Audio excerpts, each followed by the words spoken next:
Nalawantawan na daan sa City of Talisay Traffic Operations Development Authority kung City Toda ang paghuot sa trapiko sa dakbayan sa Talisay at tulunya sa pagpatuman sa no left turn policy sa lungsod sa Minglanilla. Ang report ni Femari Dumabo. Karong Webes na sugda ng no left turn policy sa National Highway sa lungsod sa Minglanilla.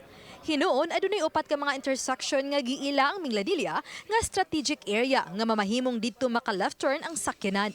Adunay upat usab ka lugar nga maggamit isip U-turn slot. Usa niini ang duol sa utlanan sa Minglanilla ug dakbayan sa Talisay. Expected nga during sa time nga mo U-turn, muhinay ang dagan sa ato ang mga sakyanan. Once muhinay ang dagan sa atong sakyanan, mapiktuhan gyud ang mga silingan nga mga syudad or area. Mato di Joy tumulak ang hepe sa City Toda nga magdugang sila og mga traffic enforcer sa Dan-in Bacalso tungod sa napalantawang paghuot sa trapiko. Pahimangno nila sa mga motorista nga planuhon ng daan ng ilang mga lakaw.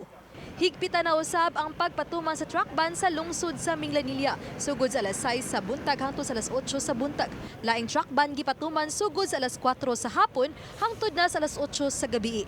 Managsamang oras usab ang mga truck ban nga gipatuman sa dakbayan sa Naga ug Talisay.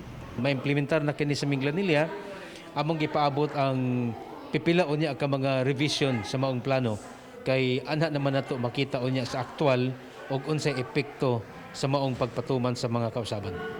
Uban ni Cleofer Lumayag. Ako si Femari Dumabok. Balitang Bisdak.